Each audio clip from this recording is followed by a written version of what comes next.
Assalamualaikum brosis, balik lagi di ceritain musik. Karena musik nggak cuma didengar. Nah, apa kabar brosis? Gue harap dan gue doain lu semua dalam keadaan baik-baik aja, dalam keadaan sehat-sehat aja, dan yang pastinya lu banyak rezekinya. Jadi lu tetap bisa terus beli kuota dan nonton channel gue. Nah brosis, sebelum gue masuk ke pembahasan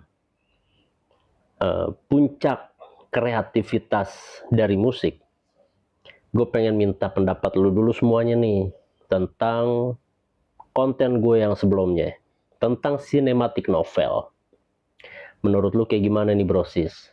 Konten gue yang menceritakan, yang mengadaptasi, yang cerita itu mengadaptasi dari sebuah lagu. Karena kan emang kebetulan lagunya juga album konsep, jadi enak gue buat bikinnya. Gimana brosis? Pendapat lu, tanggapan lu, komentar atau kritik, boleh silahkan tulis-tulis aja di kolom komentar. Nah, di video kali ini brosis, gue kan pengen ngebahas puncak kreativitas dari musik, dari dunia musik gitu ya. Atau kalau bahasa kasarnya, ini kasta tertinggi gitu loh, dari sebuah karya seni yang ada di musik. Nah, apaan sih Pi sebenarnya? Jadi gini brosis, kalau kita mau ngomongin puncak kreativitas dari karya musik, kita harus tahu dulu karya musik itu apaan. Karya musik itu bisa berupa single, bisa berupa full album, mini album. Nah, ada satu lagi brosis, namanya album konsep. Kita pasti buat yang awam pasti pernah ngedenger apa itu album konsep. Sekilas-sekilas pasti pernah dengar. Atau bahkan beberapa orang mungkin belum pernah denger nih album konsep apaan. Jadi cuman sekedar kayak ngedengerin musik aja, nggak paham ini single, album, atau album konsep. Jadi gini brosis, album konsep dalam segi pengertian, gue rangkum secara sederhana ya. Album konsep adalah suatu album karya musik yang dibuat dengan tema garis benang merah yang sama gitu. Jadi album dengan kumpulan lagu yang isinya itu punya benang merah yang sama. Benang merah yang samanya itu bisa berupa tema, dari setiap lagunya itu temanya sama. Bisa juga dengan cerita naratif, seperti yang gue bahas di album terbaik dari Dream Theater, itu Scene from Memory. Nah, itu kan album tentang naratif yang ceritanya nyambung. Lalu ada lagi konsep album itu yang menonjolkan suatu karakter atau banyak karakter, menceritakan karakter tersebut. Lalu ada lagi yang memiliki emosi yang sama. Nah, jadi album konsep secara sederhananya kayak gitu. Jadi album musik yang isinya itu punya benang merah yang sama, baik dari segi naratif, tematik atau tema, karakter, emosi, dan juga sebuah konsep musik yang sama. Nah, itu secara sederhana kayak begitu. Jadi kuncinya, album konsep itu bukan cuman sekedar kumpulan lagu yang enak didengar, tapi juga lagu yang bisa lu ceritain kepada teman-teman lu, kepada orang lain. Contohnya kayak yang gue kemarin tuh, yang cerita dari album Scene from Memory. Jadi kayak begitu brosis. Nah terus Pi, tadi kan lu bilang ada naratif, tematik, bla bla bla segala macem. Itu tuh apaan? Nah jadi kayak begini brosis. Naratif, tematik, lalu karakter, rock opera, bahkan multiverse naratif, itu merupakan jenis-jenis dari album konsep itu sendiri. Nah, yang pertama gue bakalan ngupas juga tentang jenis-jenisnya nih. Yang pertama, itu ada yang namanya tematik konsep album. Jadi, album itu memiliki satu tema yang sama di dalamnya. Baik itu tentang tema politik, tema kritik sosial, bahkan tentang percintaan. Nah, temanya sama tuh di dalam album itu. Contohnya kayak apa, Pi? Buat contoh yang terkenal, itu ada album dari Pink Floyd di tahun 1973. Nama albumnya itu The Dark Side of the Moon. Di album itu tuh punya tema tentang kecemasan, waktu, keserakahan, dan tekanan hidup yang menyambung menjadi satu garis lurus gitu. Lalu selain itu, ada juga album dari Frank Sinatra di tahun 1955. Nama albumnya In the Wee Small Hours. Temanya tentang kesepian, tentang patah hati, yang juga itu merupakan pengalaman pribadi dari Frank Sinatra sendiri. Jadi brosis, untuk orang yang pertama kali mempopulerkan konsep album dengan tematik atau tema, yaitu Frank Sinatra sendiri. Dia adalah orang yang pertama kali mempopulerkan. Bahkan ini juga diakui sama sejarawan musik, bahwa album ini, In the Wee Small Hours, yang keluar di tahun 1955, itu merupakan blueprint dari konsep album yang nantinya bakalan diikutin terus tuh sama band-band generasi berikutnya. Lalu buat yang kedua, ada yang namanya story konsep album atau naratif konsep album. Jadi yang dimaksud dengan naratif, seperti yang pernah gue jelasin di video sebelumnya, album itu mempunyai satu cerita utuh yang dibagi di tiap lagu. Jadi ibarat kata kayak kita lagi baca novel. Ada awal, tengah cerita yang itu merupakan puncak dari cerita itu, lalu akhir cerita. Kayak gitu. Contohnya apa? Yang kayak kemarin, Dream Theater, Scene from Memory. Lalu ada lagi pelopornya nih, pelopor dari story konsep album atau naratif album.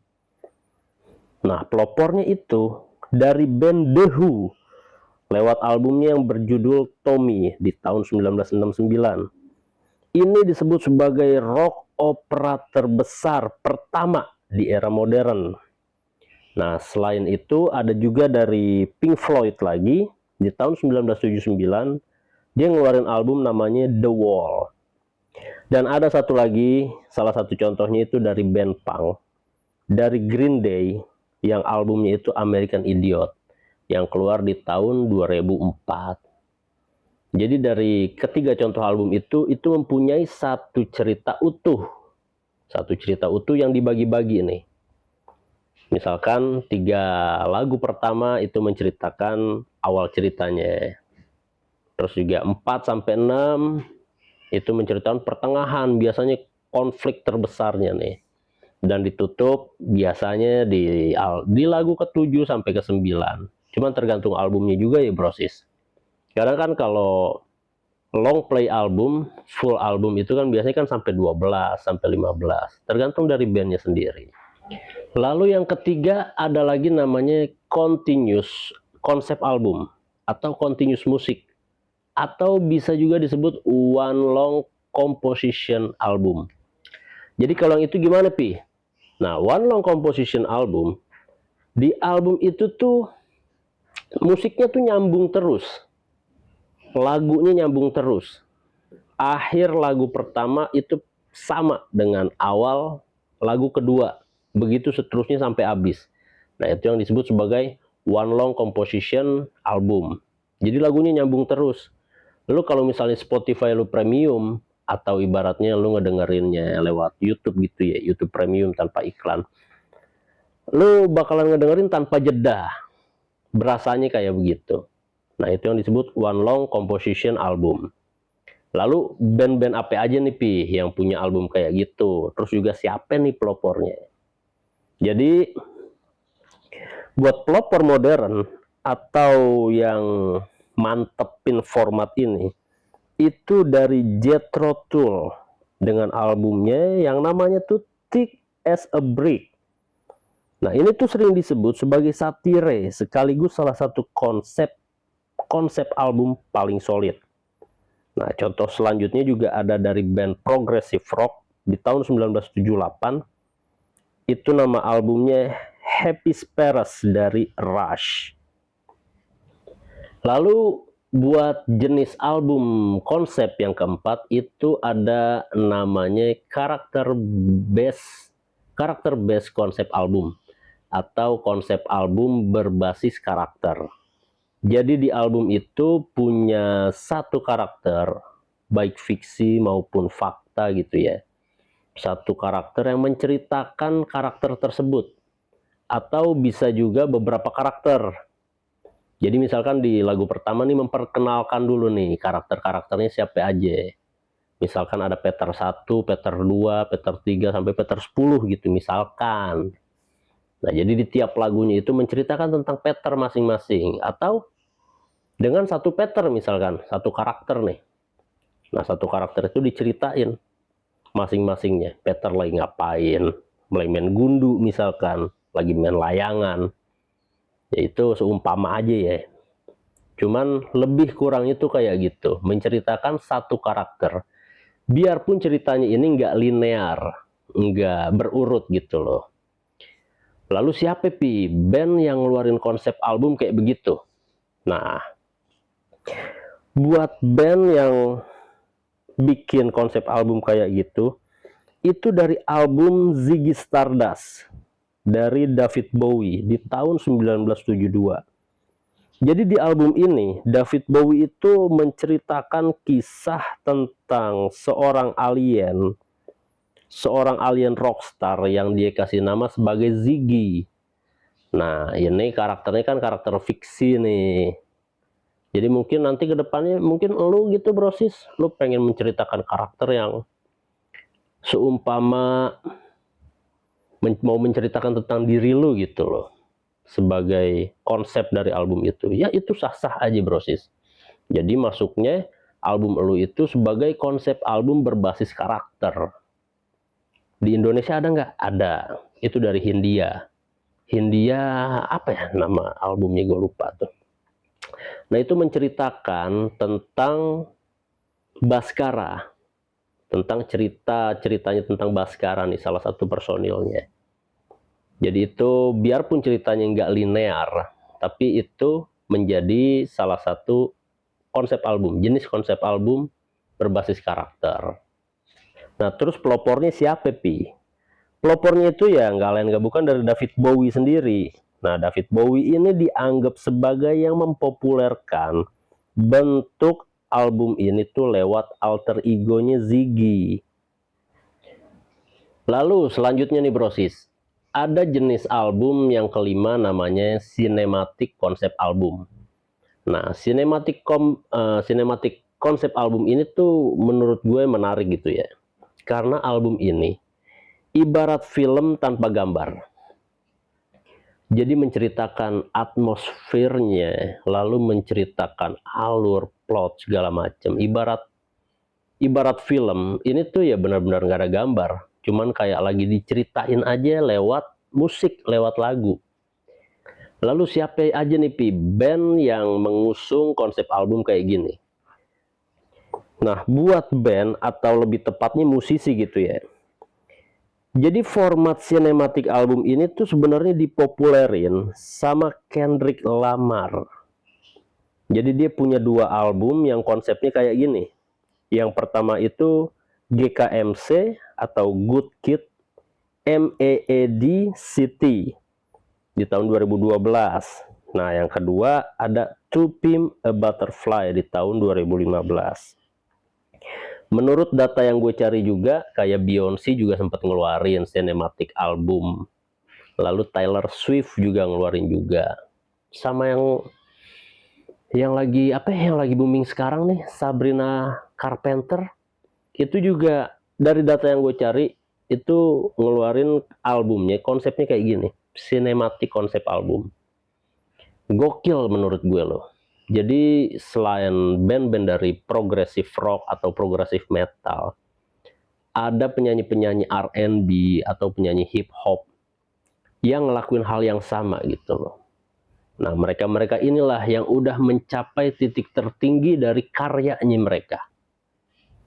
Lalu selanjutnya brosis, ada yang keenam namanya itu Song Cycle Based Concept Album, atau konsep album berbasis lagu cycle. Apa ya, cycle ibaratnya berputar ya.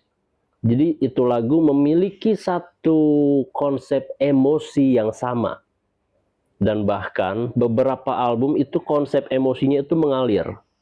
Misalkan pertama tentang kesedihan apa yang dia rasain, lalu di beberapa lagu berikutnya misalkan lagu ke-4 sampai ke-6 itu mulai kebangkitan dirinya. Nah, fokus utamanya itu dari emosi yang dirasain sama karakternya, entah itu emosi yang dirasain sama si penyanyi atau si pencipta lagunya sendiri itu brosis. Nah, contohnya siapa nih Pi? Siapa yang mempopulerkan? Jadi kalau buat cycle song atau cycle based album itu sebenarnya udah ada dari abad ke-19. Lebih tepatnya itu di tahun 1827. Seorang komposer yang bernama Franz Schubert, dia tuh ngeluarin nama albumnya itu Winter Sea. Jadi siklus lagunya itu menceritakan perjalanan emosional seorang pengembara. Nah, karena kan abad ke-19 masih berbasis lagu-lagu tentang opera kan, musik-musik opera. Jadi nuansa musiknya itu menggambarkan emosi dari si pengembara itu. Nah, buat era selanjutnya ada lagi dari Gustav Mahler, itu di tahun 1904. Nama albumnya Kinder Totenlieder. Tuh lu baca sendiri dah, rada susah tuh. Nah, buat konsep album yang kayak gini, Frank Sinatra juga ngeluarin juga. Frank Sinatra, lalu Pink Floyd juga ngeluarin juga konsep album yang kayak gini. Nah, tadi kan itu udah baru sampai 6 ya. Lalu lanjut yang ketujuh. Yang ketujuh itu ada yang namanya genre based konsep album, atau konsep album berbasis genre. Jadi fokus utama dari album konsepnya itu ya konsepnya tentang eksperimen terhadap suatu genre tertentu gitu. Contohnya siapa Pi? Nah, buat pelopor modern sebenarnya ini banyak versi ya. Cuma salah satunya yang bikin populer ide album sebagai eksplorasi sebuah gaya musik tertentu atau genre itu datangnya dari satu band yang bernama The Beach Boys. Nah, ini nama albumnya Pet Sound, keluar di tahun 1966. Selanjutnya contohnya juga ada lagi dari The Flaming Lips. Nama albumnya Yoshimi Battle the Pink Robot. Sama satu lagi Dead Funk. Nah, ini tuh eksperimen analog disco di tahun 70-an. Nama albumnya Random Access Memories. Nah, buat konsep album yang terakhir nih brosis, yang ke-8. Ini tuh menurut gue gokil juga sih ya, buat kita bahas lebih lanjutnya. Nama konsep albumnya itu Multiverse Concept Album, atau meta naratif konsep album. Kenapa bisa gokil gitu Pi? Jadi gini brosis, Multiverse Concept Album ini dia punya jalan cerita yang sama kayak naratif album. Cuma bedanya dari album pertama, album kedua, album ketiga, bahkan sampai seterusnya, album itu punya cerita yang nyambung. Jadi dibikin kayak seolah trilogi gitu. Nah, ini menurut gue salah satu terobosan paling gila dari dunia musik. Entah apa yang ada di dalam isi kepala itu orang-orang yang ciptainnya gitu ya. Gue kadang suka bingung sama orang-orang yang kreativitas dan imajinasinya tuh terlampau tinggi gitu. Nah, buat pelopor sama bandnya tuh siapa nih Pi? Nah, buat pelopor yang mempopulerkan gaya atau konsep album kayak gini, nama bandnya itu Coheed and Cambria. Nah, dia tuh band modern yang konsisten bikin album berbasis universe fiction. Gue sih udah dengerin ya lagu-lagu mereka ya, emang bener nyambung terus gitu loh. Gue cek, cari segala macem, gue riset. nyambung semua albumnya. Paling ada satu album yang emang itu berbeda konsep, itu di luar dari konsep multiverse-nya. Cuma selebihnya semua albumnya nyambung. Ini gokil bener loh. Lu bisa cek deh buat teman-teman nih brosis yang emang Spotify-nya premium, lu bisa deh lu cek Coheed and Cambria. Itu gokil, punya pikiran sampai sejauh itu gitu loh. Nah, selain band dari Coheed and Cambria, ada satu band lagi yang nerapin konsep yang sama, namanya Smashing Pumpkins. Nah, lu bisa dengerin juga tuh. Nama albumnya itu Melancholy and the Infinity Sadness. Jadi di dalam album itu menceritakan tentang metafora kehidupan dan kematian, tapi dalam struktur fiksi. Nah, jadi kayak begitu brosis. Itulah ke-8 konsep album yang menurut gue sebagai puncak kreativitas dari karya musik. Nah, kalau itu di puncak, di bawahnya ada apaan, Pi? Ya di bawahnya ada album biasa yang punya random gitu loh, random tema. Jadi nggak punya cerita linear atau bahkan tema yang utuh. Lalu di bawah itu ya pastinya single. Karena apa? Siapapun dia, mau itu orang apaan aja, tapi kalau dia udah misalkan berkarya nih, dia punya satu single, satu lagu, yaitu kita harus patut berapresiasi dibandingin dengan mereka-mereka yang nyomot lagu orang, yang dia remix. Bukannya malahan lebih enak, malahan makin hancur. Kan banyak zaman sekarang. Bener nggak? Kita harus sepakat dulu nih. Kita di sini nggak suka dengan orang yang merebut lagu orang, karya orang lain gitu.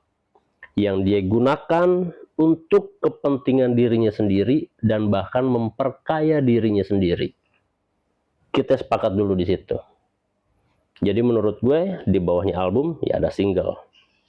Nah di bawah single nih berarti kalau piramida nih, paling atas nih album konsep, keduanya dari album biasa, yang ketiga single. Nah yang di bawahnya nih yang ibaratnya ketindian sama piramida itu sendiri, yaitu orang-orang yang suka comot-comot, asal comot lagu orang, diremix sama dia tanpa seizinnya, yang bahkan hasil karyanya malahan jadi hancur, pas kita dengar malah jadi nggak enak.